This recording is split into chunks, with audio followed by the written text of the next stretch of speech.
Hello fellows. आज हम बात करेंगे statistics for data science beginners के लिए in Python, exam score analysis, visual understanding यानी understanding towards machine learning analytics in data science grace from race to grace. In this channel, we will try to get insights, basic insights of the statistics where numbers speaks with narratives. और यहाँ आप सीखेंगे free real life database learning through out the journey with data science grace. तो आज हम देख लेते हैं content overview of today's discussion. What you will learn today. First of all, we will discuss what does the distribution look like. What is the impact of the distribution?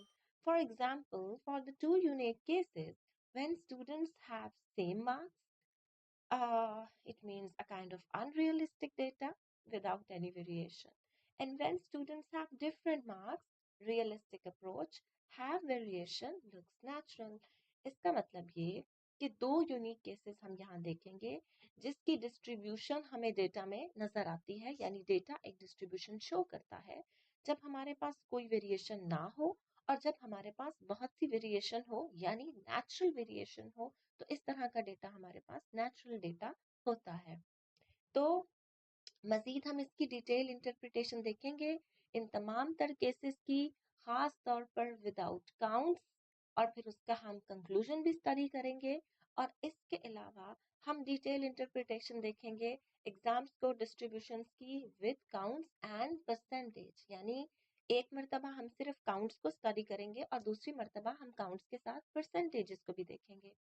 और उसके बाद हम टेलर करेंगे inclusion of PowerPoint slides, यानी कि हम हमारे results को पावर पॉइंट स्लाइड्स के फॉर्मेट में किस तरह से दे सकते हैं. Further coding workout, what can be learn and conclusive ending statement. So let's start today. Visual insights क्या है हमारे पास? What does the distribution look like? सबसे पहले हम ये देखते हैं हमारी विजुअल अंडरस्टैंडिंग में कि जो हमारे पास डिस्ट्रीब्यूशन यानी जो डेटा दिया गया है, डिस्ट्रीब्यूशन का वर्ड हमें ये बताता है कि जो डेटा हमें दिया गया है, how it is distributed among the students और अमंग द कैंडिडेट्स और अमंग द एंटिटीज, यानी जो भी हमारे पास लोगों से डेटा आ रहा है वो डेटा उनके बारे में क्या बता रहा है. और यहाँ मोस्ट इम्पॉर्टेंट चीज जो अभी आप देखेंगे वो है रियलिस्टिक अप्रोच और अनरियलिस्टिक अप्रोच, यानी कि ऐसी अप्रोच जिसमें नेचुरल वेरिएशन है, यानी जो नेचुरल सोर्स से आया है, और ऐसा डेटा कि जिसमें नेचुरल वेरिएशन नहीं है और जो नेचुरल सोर्स से नहीं आया, यानी सिंथेटिक है और वो आपको साफ साफ नजर आ जाएगा. तो चलिए स्टार्ट करते हैं. Type 1 students with unrealistic approach, और हम इसे कह सकते हैं कि जब ऐसा डेटा हो जिसमें हमारे पास वेरिएशन नहीं हो बल्कि एक ही तरह का यूनानिमस एप्टीट्यूड हो किसी भी डेटा में, तो इसका मतलब है कि वो डेटा हमारे पास अनरियलिस्टिक अप्रोच से आया है, यानी वो डेटा नेचुरल नहीं है. जैसे कि हमारे पास ये स्टूडेंट्स के मार्क्स हैं, 100 स्टूडेंट्स के मार्क्स हैं हमारे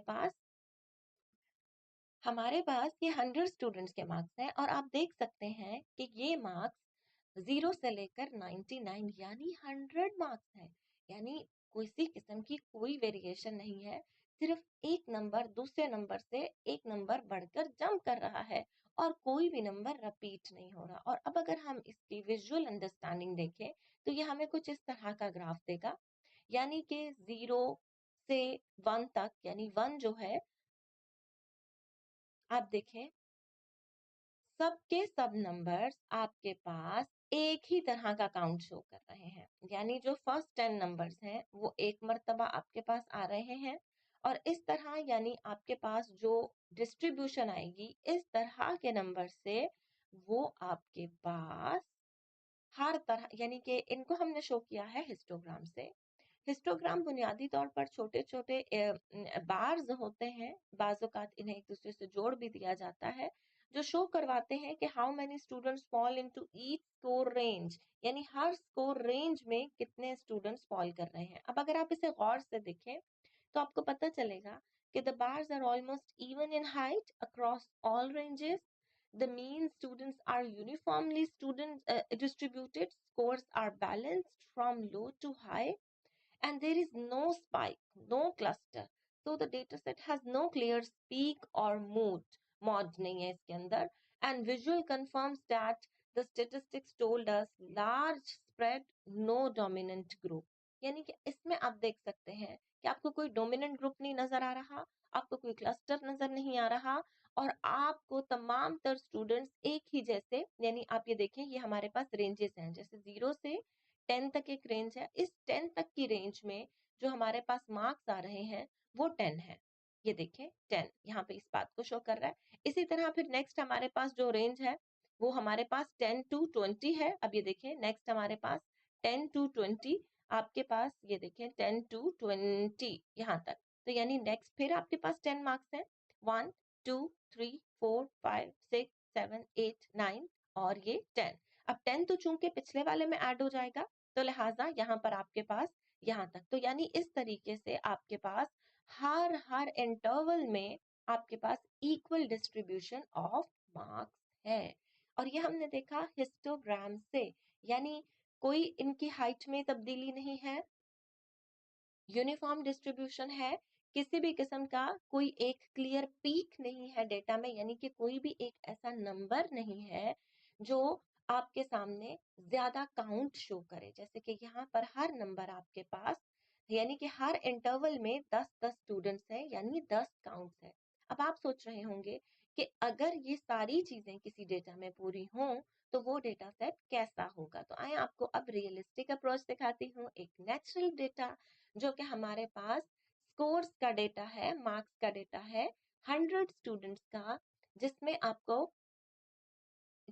आप देख सकते हैं कि अब इस डेटा की शक्ल इस तरह की होगी. यानी इसमें आपको रिपीटेड नंबर्स, रिपीटेड साइन सब कुछ नजर आ रहा है, लेकिन आप इसमें गौर करके देखें, इसमें आपको 0 1 2 3 नजर नहीं आ रहा, जो कि वाकई रियलिस्टिक बात है.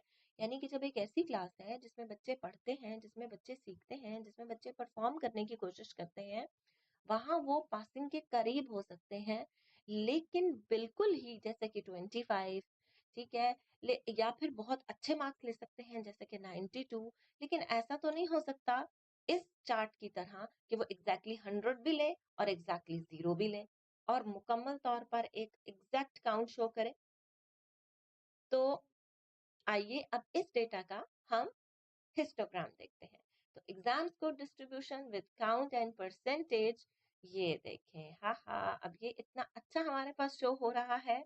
अगर आप इसमें गौर करें तो इसमें हमारे पास हमने जो हमारे इंटरवल्स डिसाइड किए हैं वो 0 से 9, 10 to 19. अब ये नेचुरल डेटा सेट की सबसे बड़ी बात ये है कि आप इसमें ओवरलैपिंग नहीं कर सकते, मतलब 10 यहाँ भी हो और यहाँ भी हो, ऐसा नहीं कर सकते.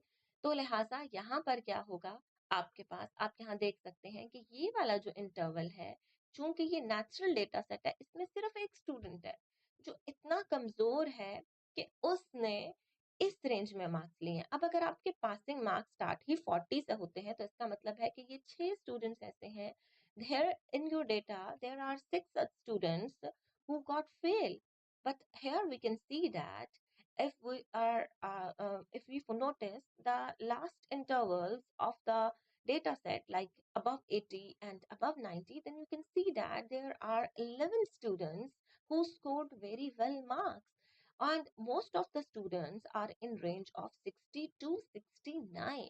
You may see there are 32 students, so a big class accumulated in this section. So in the next, we will analyze the given bar chart titled Exam Score Distribution with Count and Percentage. Displays the frequency of students, exam scores divided into score ranges, and here the score ranges are nominated in statistics as the bins of width 10. And here we have nominated each range with the interval of 10 to evaluate the distinguishness of each range among the students. So, what will be the interpretation? What this chart actually shows? ये chart हकीकत में हमें क्या बताएगा, अब हम देखते हैं. Detail interpretation of the distribution without counts, यानी कि अगर अब हमारे पास यहाँ काउंट्स नहीं हो, सिर्फ परसेंटेजेस हो, तो इससे हम क्या इंटरप्रिटेशन देंगे। Most students scored between 50 to 79, जैसे कि मैंने आपसे कहा, most students scored between 50 to 79। अभी सबसे पहले अब हम 50 to 79 को अगर हम डिस्कस करें तो सबसे पहले हम हाईएस्ट ग्रुप को स्टडी करेंगे, की बात करेंगे 32% स्टूडेंट्स के साथ, और उसके बाद हम नेक्स्ट हाईएस्ट की बात करेंगे जो हमारे पास है 50 to 59 का ग्रुप, यानी कि इस ग्रुप में स्टूडेंट सबसे ज्यादा हमारे पास आए हैं। 21 number of students are there. It means 21% of the data is here. As our total number count of data is 100, so that's why and the percentage itself is calculated from 100. So that's why the percentage and the counts are the same. But it will not remain same all the time, because whenever you will change the total count of the data, this percentage will become different from the counts. So here our next highest group is 70 to 79. So it means your maximum class is fall in this. So how many students together in these all ranges? 72% of the students fall in this range. So next, what will we analyze from this data? Very few students scored extremely low or extremely high. It means how interesting is this data is that we can find so much beneficial insights from this data. Most students, what range is the most scored range? So the most scored range is 50 to 79. And very few students scored extremely low or extremely high. So you can say that only 1% scores in each of 20 to 29 and 90 to 100, and it is really beautiful. It means the lowest ranges have the minimum count. And the next, what we will say, no students scored below 20. It means all the students are trying to perform in the exam, which is a very beautiful thing. So हम उन students पर मेहनत करके उन students को आगे लेकर जा सकते हैं. Distribution is moderately skewed left. Oh, so beautiful.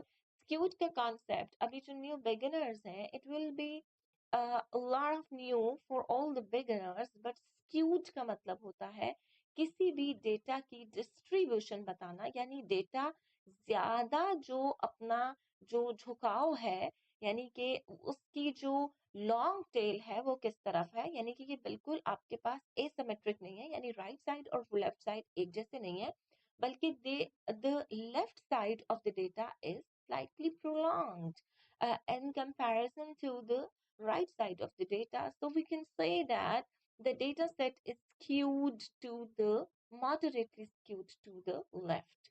So अब हम peak की बात कर लेते हैं. What is the peak? So peak is in the range of 60 to 69, where we find the most of the students, 32%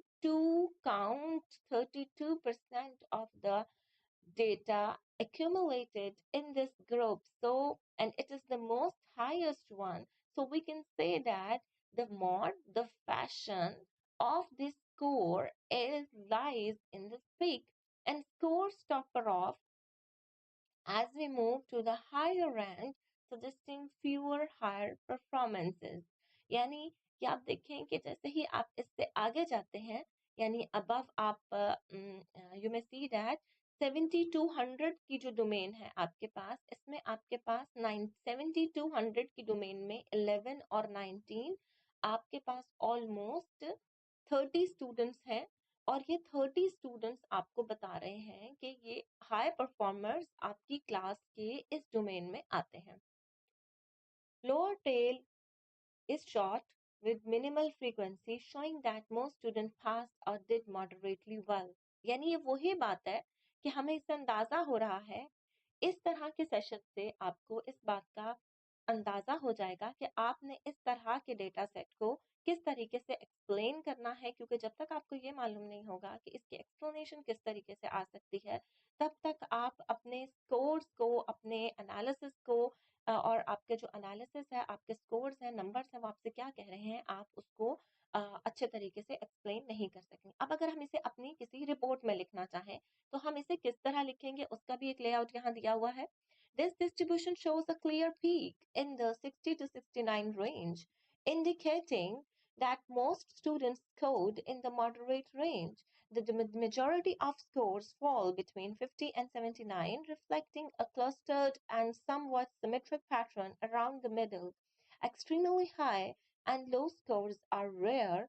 Unlike a uniform distribution, this histogram reveals a dominant central trend, suggesting that students' performance centers around average to slightly above average score.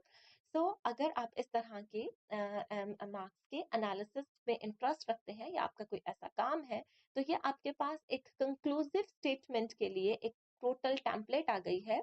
और यहाँ भी आपके पास एक complete template मौजूद है कि आपने इस तरह के मार्क्स को जो किसी भी स्कोर्स की डिस्ट्रीब्यूशन को शो कर रहे हैं, उसको आप किस तरीके से इंटरप्रेट करेंगे। तो ये आपके पास एक टोटल की आ गई है। आप इसको सामने रखकर अपनी जो इसको आप टेम्पलेट समझ सकते हैं, यानी exam score distribution with count and percentage template to narrate your own results.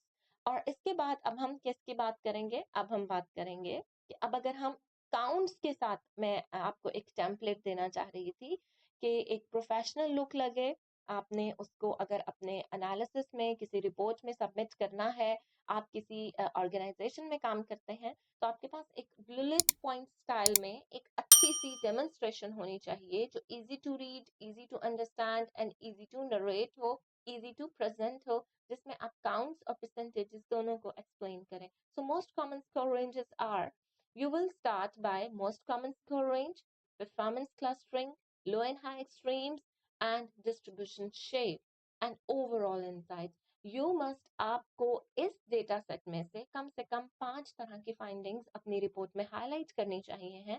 Amongst them, the most important, the very first one is most common score range, which we have already discussed. It's 60 to 69 with model group.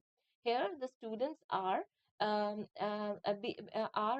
giving us a model for the class कि teacher ने कैसा पढ़ाया है, how is the class atmosphere, and which has impacted their performance, and this is the peak of the distribution showing a concentration around moderate scores. यहाँ पर आपके पास analysis, first line में हमने एनालिसिस लिखा है और सेकेंड लाइन में हमने उसकी इंटरप्रिटेशन लिखी है कि अगर आपके पास एक मॉडल ग्रुप है और उसके बाद आप उसको एनालिसिस में लिखेंगे कैसे। इसके बाद परफॉर्मेंस क्लस्टरिंग, यानी कि अब आपके पास जो सबसे ज्यादा जो ग्रुप्स हैं वो कहाँ से कहाँ तक स्टूडेंट्स ने परफॉर्म किया है, यानी आपका 50 to 79 का जो ग्रुप है वो मोस्ट सेंट्रल ग्रुप है और हम इसे क्या कहेंगे, central cluster around average performance. यानी यहाँ पर एक ग्रुप ये था जिसकी हमने अबव 70 बात की थी, जिसमें 30 स्टूडेंट्स थे, और एक ये ग्रुप है जिसमें जो हमारा सेंट्रल ग्रुप बनता है, यानी around average. So these two are very important insights to represent in your report कि सबसे पहले आप performance clustering around the performance, average performance, आप उसको हाईलाइट करना चाह रहे हैं और आप ये बताना चाह रहे हैं कि बहुत कम स्टूडेंट्स ने बहुत ज्यादा या बहुत कम मार्क्स स्कोर किए हैं। और उसके बाद low and high extremes are rare, यानी आप ये भी बता रहे हैं कि जो आपकी लो एक्सट्रीम और हाई एक्सट्रीम्स हैं वहां पर आपके पास रेयरली ही स्टूडेंट्स फॉल कर रहे हैं, यानी ओवरऑल आपका इम्पैक्ट आपकी क्लास में बहुत ही अच्छा है। नेक्स्ट, डिस्ट्रीब्यूशन में शेप कैसी है आपके पास, यानी कि जो डेटा आपके पास आया है वो कैसा डेटा है। मैं आपको एक बात छोटी सी बताऊं, इस तरह का डेटा हमेशा बहुत ही अच्छा समझा जाता है, बस हमेशा ये कोशिश की जाती है कि जैसे यहाँ पर नेगेटिव साइड यानी कम मार्क्स वाली टेल थोड़ी लंबी है, इसको कोशिश की जाती है कि कम मार्क्स वाली जो टेल है वो ज्यादा से ज्यादा जो है वो मतलब इसे मजीद कम किया जा सके। यानी अगर ये 1 नहीं होता और ये 5 भी 2 या 3 होता और यहाँ पर ज्यादा स्टूडेंट्स होते तो ऑलमोस्ट हम इसको मजीद बेहतर कह सकते थे, लेकिन स्टिल ये बहुत ज़्यादा बेहतर है। यानी हमारे इन 2 इंटरवल्स में कोई स्टूडेंट नहीं है, we have 0 counts, so it is very very impressive. तो अब मैंने आपको इसके 3 स्टाइल बताए हैं। Number 1 is the rough style, कि जिससे आपको पता चलेगा कि बेसिक आपकी इनसाइट्स क्या थी, और उसके बाद एक कंक्लूसिव स्टेटमेंट, यानी अगर आप जस्ट बताना चाहते हैं कि जी कौन सा बेहतर है और किस तरह बेहतर है और ओरिजिनलिटी किस तरीके से फॉल कर रही है, और उसके बाद आप कोई प्रेजेंटेशन या कोई रिपोर्ट राइटिंग बनाना चाहते हैं एग्जाम स्कोर्स को, मैथ स्कोर्स को लेकर, जिसमें आपके पास एक 100 का डेटा सेट मौजूद है। और यहाँ आप आसानी से देख सकते हैं कि जो आखिर में हम ओवरऑल इंसाइट्स देंगे वो होंगी students performance is concentrated in the average range, और एवरेज रेंज हमारे पास क्या थी, दिस वन, ये हमारा एवरेज है, और इसके अराउंड हमारे ज्यादातर स्टूडेंट्स फॉल कर रहे हैं। और यहाँ आप देख सकते हैं कि इसको कितना ब्यूटीफुली लिखा गया है। इसे आप एज ए टेम्पलेट यूज कर सकते हैं अपने एग्जाम स्कोर्स की जो इंटरप्रिटेशन है और रिपोर्ट राइटिंग है उसके लिए। And the chart reflects consistency with a few outliers on both extremes, and it suggests that exam was moderately difficult with most students achieving passing or above passing scores. तो सबसे बड़ी चीज कि teacher ने जो टेस्ट लिया, जो exam लिया, वो स्टूडेंट्स की कैपेबिलिटी के हिसाब से कैसा था, तो हम इसे कह सकते हैं इट इज मॉडरेट। यानी जब आपकी डिस्ट्रीब्यूशन एक मॉडरेट बिहेवियर शो करती है, यानी वो मॉडरेट रहती है, तो इसका मतलब है कि जो टीचर ने टेस्ट बनाया था वो भी एक मॉडरेट लेवल का था। एंड नेक्स्ट हम इसी बात को अगर आप देखें तो अब इसको हम अपने पावर पॉइंट में किस तरीके से इसको ऐड करेंगे, यानी हम इसकी फॉर्मेटिंग कैसे करेंगे और हम इसे रिपोर्ट में कैसे शो करेंगे। तो यहाँ पर आपके लिए छोटा सा एक आइडिया है कि कंसाइज एंड स्लाइड फ्रेंडली हम इसे बनाएंगे, फुल सेंटेंसेस कभी नहीं रखेंगे, विजुअली हम इसे स्ट्रक्चर्ड लेआउट में लेकर जाएंगे and consistent with slide design. Here are some same content made PowerPoint ready, मतलब आप इसे मजीद जो है आई कैचिंग बनाना चाहते हैं तो आप इसे इस तरीके से प्रेजेंट करेंगे। तो लिहाजा अब आपको मैंने पूरे 4 तरीके बता दिए हैं इस डेटा सेट को रिप्रेजेंट करने के, जिसमें सबसे पहले है कि आप इसको देखें एग्जाम स्कोर इनसाइट्स, हम इसकी हेडिंग देंगे, या मार्क्स स्कोर इनसाइट, हम उसमें पीक बताएंगे कि जी कहाँ आ रही है, फिर सेंट्रल क्लस्टर हमारा कहाँ आ रहा है, फिर रेयर एक्सट्रीम्स हमारे पास कहाँ आ रही हैं, फिर शेप हमारे पास क्या बन रही है, और हम लेफ्ट स्क्यूड से ही हमें समझ आ जाएगी कि जो कम मार्क्स लेने वाले स्टूडेंट्स हैं वो थोड़े से जरा ज्यादा इंटरवल्स को कवर कर रहे हैं, इसलिए ये लेफ्ट है और लेफ्ट स्क्यूड है। और उसके बाद की टेक अवे क्या हुआ कि most students scored in the average range, performance was consistent with minimal outliers. और आउटलायर्स हमारे पास हमेशा क्या होते हैं, बहुत ही हाई और बहुत ही लो वैल्यूज। तो ये हमारे पास बहुत ही मिनिमल आउटलायर्स के साथ ये हमारे पास स्टोरी बन चुकी है। और अब हमारे पास फर्दर विदाउट कोडिंग हमने इतनी अच्छी रिपोर्ट बना ली है, तो लिहाजा हमने इससे क्या सीखा कि हम यानी कि फर्दर जो हम अभी जब हम कोडिंग करेंगे तब सीखेंगे, क्योंकि हमने अभी कोडिंग के बगैर सब कुछ देखा, लेकिन हम देखेंगे मीन मीडियन मॉड को कैलकुलेट करना, डेटा स्प्रेड और वेरिएशन को कंप्यूट करना, और सेगमेंट्स को एनालाइज करना, और विजुअलाइजेशन को देखना कि विजुअलाइज हम कैसे कर सकते हैं। तो आप आज की हमारी कंक्लूसिव एंडिंग स्टेटमेंट क्या है कि in real life such analysis helps teachers, schools or decision makers understand where students are struggling and where they are excelling. This is the true power of statistical tools, turning silent numbers into meaningful stories. The end of analysis. Bye.